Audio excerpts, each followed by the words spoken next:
This is a mic test. I'm testing the mic this time because sometimes it doesn't like the mic working, so you have to redo a review. At least the beginning anyway. Hooray! Okay, so the first bit of this is me re-recording it, but then after this, everything else will be there. Because I've already recorded this review, but the mic wasn't working for some reason for the first part of the review. So, yeah. Let's get on with it. No battery, no! One Punch Man, Chapter 91, Rover will begin in a second. Yes, so One Punch Man Chapter 91, Rover, was really good. It had a lot of good action in it, and I really enjoyed it overall. And we got to see kind of what a Monster Executive does when, I suppose I say this, but we've already seen it in the past before with Goketsu and Elder Centipede, but it's just nice knowing that Saitama isn't going to be there to stop it and save it in a way, just to really kind of hone in like the power of a association executive. But it starts off with this fantastic panel of overgrown Rover looking over Garo and Tario. So it is a dog basically, and they slowly back away from him, and they're just like, okay, no, don't keep excited, just slowly back off. And I really like this because, well, I suppose because a lot of the monsters in the Monster Association have intelligence, but about Overgrown Rover in general in this chapter, he is basically a dog. And I like that. It's different and it's interesting. So for example, he's got 6 eyes, but he doesn't really, he's not like, he's very keen on sight, and he's not like, and as far as we know, he can't talk. But he might be able to talk, of course, but, you know, he only reacts like a dog does. So, you know, if it's, like, very slow and calm, most dogs are just quite calm to that, and they're just like, oh, whatever. But with loud, excitable movements, where it can see and where it's affected, you know, dogs jump up and they get excited too. So, like, for example, later on where Tario starts crying and like, flailing his arms and stuff as he runs away, Overgrown Rover catches on that straight away, and Garo has to jump in to attack him, because otherwise he's going to attack Tario. So I just really like that touch about him, and also, like I said, it's too early to tell because we haven't seen him actually talk, but monsters tend to be quite talkative, so the only reason I don't think he isn't talked is because most monsters tend to talk straight away and give their backstories. We see with the trio of demon monsters this time, like, they've only just met Garo, but straight away they're like, wow, I could do this and I could do that, you're a failure, like most monsters do, and not everyone has to. Like, I mean, there are more quiet monsters, like Elder Centipede, of course. Like, Elder Centipede only talked when he needed to talk or when he wanted to talk. He wasn't, like, a very talkative monster in comparison, but he could talk. So as they slowly back off, they get attacked, and thankfully, because of Tario warning, Garo just, like, and pulls him back by his collar straight away, and they start to attack him. And it is the trio of monsters that we saw at the end of the last chapter.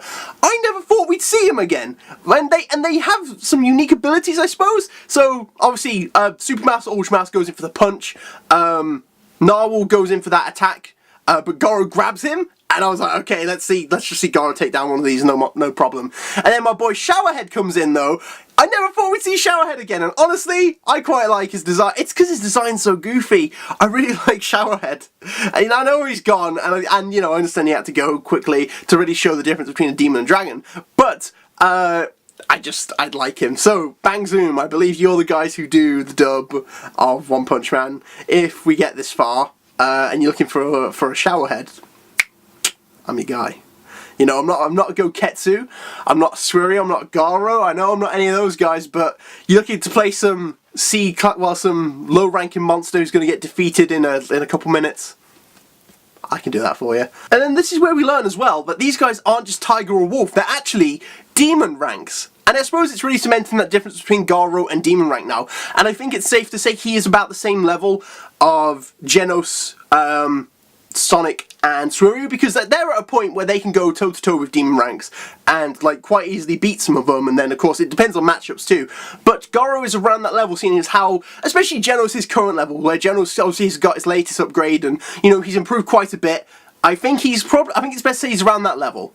And they're starting to give their spiel, you know, like they always do, the monsters. Like, you know, oh, you should join our side, what are you doing, And then when we learn their names, and Unicorn or Demon Narwhal goes in for this crazy attack as well. Like, they say, you need to join us. One sec.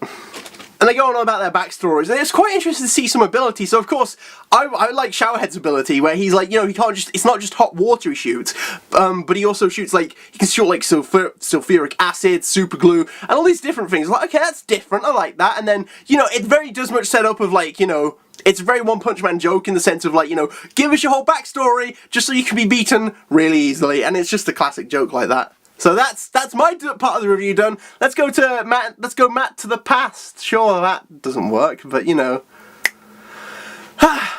Carry on, Matt. Carry on. So Unicorn goes for this sick spin dash move, but it does nothing to Goro. Just dodges, bam, hits him in the side.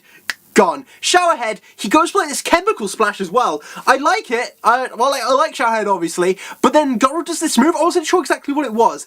I think he creates some kind of vacuum, or he used like the air pressure from spinning his hand so fast that it basically deflected the chemicals, like the air, so he didn't touch it, but it just went foof around his hands, and he just smashed his head in. You know, Showerhead, like, I like you a lot, and I'm glad you're kind of going, but I'm gonna be sad to see you go. You're a silly little villain, I like you. And then that moment where Ultra Mouse or Super Mouse goes in for that final punch, Goro, he's got that grin on him, and he goes boom, and he uses, I think it's the whirlwind cutting again, and he just destroys his arm and his neck, and like obviously he regenerates. But then we get this panel of Tario, and it's legitimately the best panel of Tario we've seen. It is. Because he looks, I was like, you look alright, Tario, because at the time he looks at his best is when he's in awe of Garo, and he's like, Garo, like, he's like, Mister, you're awesome, you can beat these guys, you can win, and like, I hope this kind of is what, draws Saitama to it, because I hope Tario eventually escapes. I imagine this is going to be like during everything that goes on, and maybe, as he tries to escape, like, you know, there's a lot of chaos going on and he thinks Goro's going to be in a lot of trouble, so he's like, Mister, please, you gotta help me, and that Mister will turn out to be Saitama, and he's like, how can I ignore the cries of a child like that? And then Saitama's going to go woof and just like head straight there. Maybe that would be it. And then like similar to when he fought DC King, and like they're on the phone like, everyone's dying, we need help, and like obviously he put the phone down, he was super serious. I'd like it if Saitama got a serious moment then. But of course, this is nothing but speculation. This is just me thinking of ideas off the top of my head. I keep thinking, how is Saitama going to get involved? It's either he's going to come back from patrol and everything's going on and he sees it, or someone's going to go and actually be like, listen, we need your help. I don't think it'll be someone who actually knows how strong Saitama is, but I think at the very least, that'll do it. And so basically he takes those three down like it's nothing. He doesn't actually beat them, but still, like, they're no match for him. And he goes, how? And they're like, how is this possible? We're demon level ranks. And then Goro has a very good point of, you know, you can't trust ranking like that. It's no good. Although they do say Goro did it, and I do agree with Goro, but I'm also such a massive hypocrite because I'm like, oh, like, I suppose because when it comes to hero ranks, I'm like, well, you know, ranks mean very little considering the strongest character in the series is in B class. And at the same time, but then when I see a demon or dragon level, I'm like, oh no, that's a powerful opponent. And I suppose you can't take them at face value, but at the same time, it is Goro who said it, not the Hero Association. So he's seen their skills firsthand and gone, okay, they are a demon. Like, they're definitely demon rank, their abilities. And I thought that was quite cool. And as he gives this whole speech, and they're like, as they're talking, he goes, well, if you guys are demon, doesn't that make me dragon? And that panel, once again, was incredible. As always, the art's great, but then obviously I think the two main panels for me were pretty much, actually no, they're three. It was the first one with Overgrown Rover, the second one now, which was Goro saying, well, when I count as a dragon class, and I was a bit like, no, he's not. And it's made very clear that he's not dragon class yet in this chapter, because as they go for their combined attack, Goro obviously, he's seen that kind of technique before from a Stinger, and he's like, get this out, that's slow motion, and he knocks it and it goes spiraling out of the way. I'm an idiot because I completely forgot about Overgrown Rover, and it's almost as if the moment I went in my head, what could possibly go wrong now? Everything's fine. You just hear like this scream of pain and you're like, oh no. And you just see Unicorn's head spit back. And I'm ready. I was ready for this. I was ready to see what a monster executive can do, and as they make clear, he is a monster executive, despite the fact he's a giant dog, because what the Monster Association values above all else is destructive power. So it is very possible, of course, that we've seen, so for example, like Super Mouse or Ultra Mouse, he is a lot smarter than Overgrown Rover, but he can't match him in ability. That doesn't mean that doesn't mean he goes higher than him, of course. So when Overgrown Rover shot an Energy Blast, that was the last thing I ever expected from a dog. Okay, he can shoot Energy Blast, that's fine, I'm not complaining about that, that's cool, but Okay, so this is kind of where my loophole is about him being a dog and mirroring a dog, is because I'm like, oh, like he's got these dog attributes and dog like that, but then he's shooting like giant balls of energy out his mouth. I'm like, okay, maybe he's not. I don't know. But I suppose the one thing to note from this chapter as well is between each rank there is a definite gap in ability. So. And I say this because obviously there are other ranks like that we know of. So at the very least, like there's probably plus and minuses. So obviously, like Boros wasn't a god level threat, but he was dragon plus because he was tougher than most dragon level threats. Any dragon level threat that we've seen at the very least. And vice versa, and like I'd probably put Garo at Demon Plus, and I think if anything this is an extra bit of training for Garo because obviously it's Monstrous Growth, but he hasn't really dealt with different types of firing. So obviously he's come up against like so he's put up against like physical ranged attacks, but nothing like obviously Genos' flamethrowers or Overgrown Rover's energy balls that he can shoot. He hasn't come across anything like that, and this is going to be his kind of next step in evolution, I suppose. It's him learning to deal with these, and it's possible for them to be dealt with because we've seen Suerio deal with it before back in the Super Fight tournament. So maybe it's having a basic understanding of Ki, if that's a thing in the world of One Punch Man. Or maybe something along those lines, because Garo is Garo's around Suerio level, if not probably a bit better. It's difficult to say, but at the very least, he's at that level where Sonic, Genos, and Suerio are at now, at the very least. And obviously, the way he's going to overtake him pretty soon too. So, what I was trying to say was the difference between a demon and a dragon level is made very clear when he's like, when Shahai's like, open all faucets! Oh, I'll do my best to block this! Pff, gone. Super Mouse is like, oh, use my regenerative ability, pff, gone. You know, like, this is the difference between them, and I suppose it's always been like this because, you know, there's been plenty of times where people could take on, like, Wolf and Tiger level threats, but when a Demon level threat shows up, they just get demolished, and we see it even more here with the fact that we get, obviously, 3 Demon level threats wiped out in an instant from this kind of attack. So as Garo tries to get away, we then cut to Saitama, who is just chilling upstairs and he feels an earthquake and he's like, oh, I wonder if Kushino will fix my TV. The interference on this is crazy. And it was just another funny Saitama moment. And whether, you can look at this in a few ways, and I think the best way to see it from this is the level of a monster. The first thing to do is a monster executive of a dragon level threat is the equivalent of a massive natural disaster. Obviously, I think a good comparison to make this clear was obviously the first dragon level threat we saw was, well, the one we actually got confirmation on was the meteor that was coming on to one of the cities. That was coming on, yeah, so the meteor that was coming onto one of the cities, and that would have destroyed multiple cities if that hit. It was only a meteor, but that's the amount of power it had. And that is a natural disaster, unlike many. So to put a living monster, a creature, on the same level of that kind of ability, obviously says a lot about what a dragon level can do.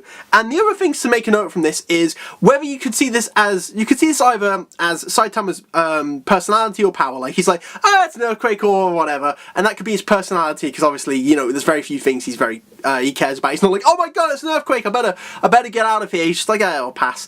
Maybe he's used to them. Or you could see it to the step of obviously Saitama's power, where this kind of thing doesn't faze him because he's like, it's shaking a little. Obviously, we've seen the impact that it has. So obviously later on in the fight, when literally buildings are being torn down from this, and I think. So that kind of says a lot about, obviously, the level of that. But then if Saitama's like, this is nothing for me, really. So once again, it's kind of like that assurance, like, he'll take him. Like, he's going to show up and he's going to bop them all. And I don't know, just the more I think about it, the more I'm just really looking forward to that moment. Saitama shows up, he's like, what is going on? I hope it's the most nonchalant way. And he can just roll around, speed of sound. Well, not like Sonic, but still. In any case, Garo managed to get Tario out of there, and he's basically like, kid, run, I don't have time to babysit with you. And Tario gets really upset, obviously, because like the guy who he's grown to respect and care for, his hero, has decided, like, you know, he's like, and I think Tario gets that he's probably not going to live this. So Tario runs, and he does it because obviously, you know, he wants to survive and he's a kid, but he also because he respects what Garo's done. So he starts crying, and once again, it's that dog side of him. So like the moment he starts flailing and crying, and you know, Overgrown Rover sees him straight away, and Garo gets his attention straight away by just going to town on his leg, but he doesn't do anything to him at all. And straight away, he kind of just pins him down and shoots him with an energy blast, and Garo at that point is like, I'm gonna die, I can't survive this. He recognises the difference, and he's like, I suppose it is the equivalent of, obviously, Saitama's death punch, really, where obviously if he throws it at someone and they recognize, you know, I'm not going to live from this. And that's, I suppose, you could say it has that kind of similar power to it. Like Saitama's fake serious, but like his fake, yeah, you know what I mean. I'm repeating myself, but, you know, it has, I suppose you could say it has a kind of similar-esque power to it. And it sends him flying down the Monster Association, like floor after floor after floor after floor after floor. And I really just like that panel. It was just a bit of a different angle to take it from, and obviously just everyone kind of staring, all the different interactions, because he does like to mess with the 3D effects on it, because he does it on the volumes of the Chapter 2, these kind of like cool 3D looking effects, and it's probably not the best one to show it on. So as the story, as it continues, Goro actually survives, but we see the damage of just one of these blasts. Goro survives and he gets up and he's very covered in shadows throughout this whole time, so maybe obviously this could allude to his more monstrous form. And he has like this scarf design, and I'm just keeping my eye out on this design of Goro, because obviously, as I mentioned before, with well, as we've seen before at the very least, you know, design does matter in monster appearance. So, because I'm curious to know what Goro's going to look like as a monster.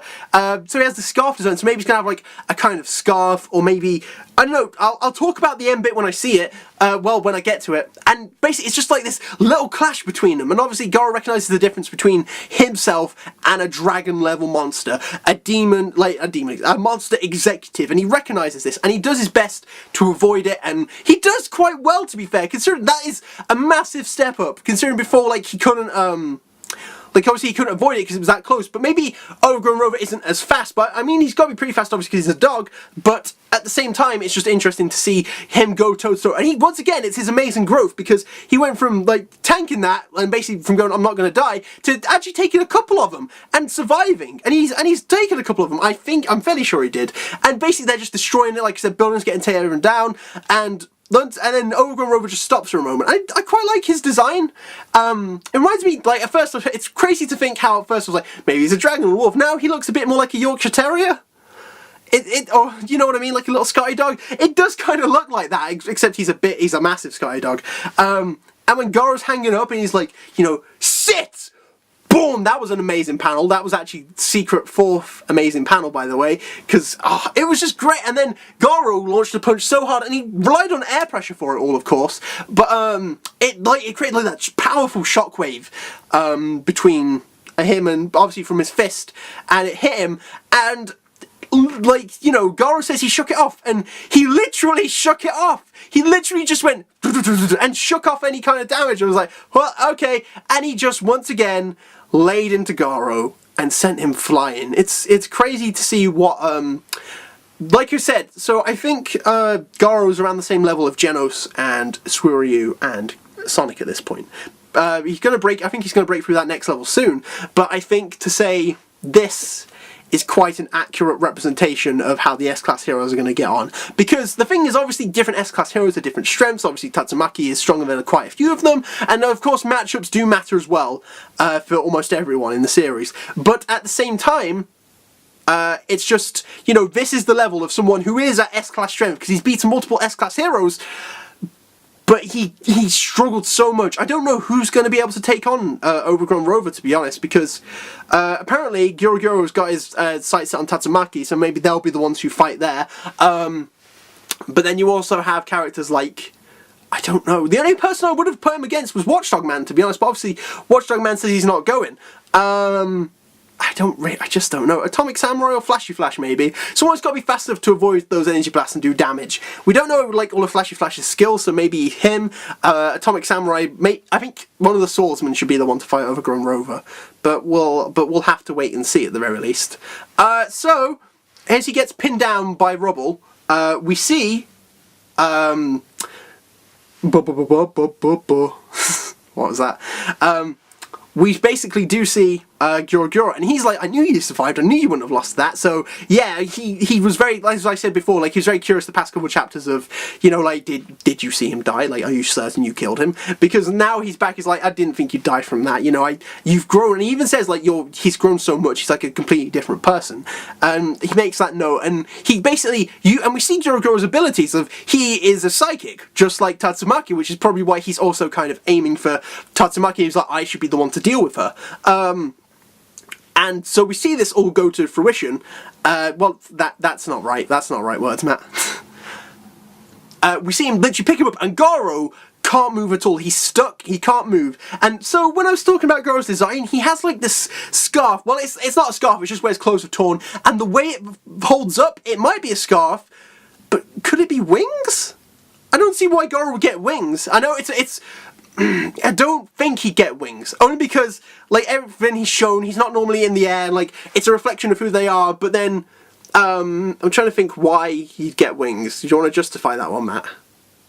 I can't see him getting wings. I think it's a long shot, but it's just the design. It bothers me. It was bothering me when I was reading it back. I was like, I don't know. He's like, let's have a talk, Hero Hunter. And then once again, it goes disaster level dragon, Gyoro, and that's where it ends pretty much. And it's just interesting to know.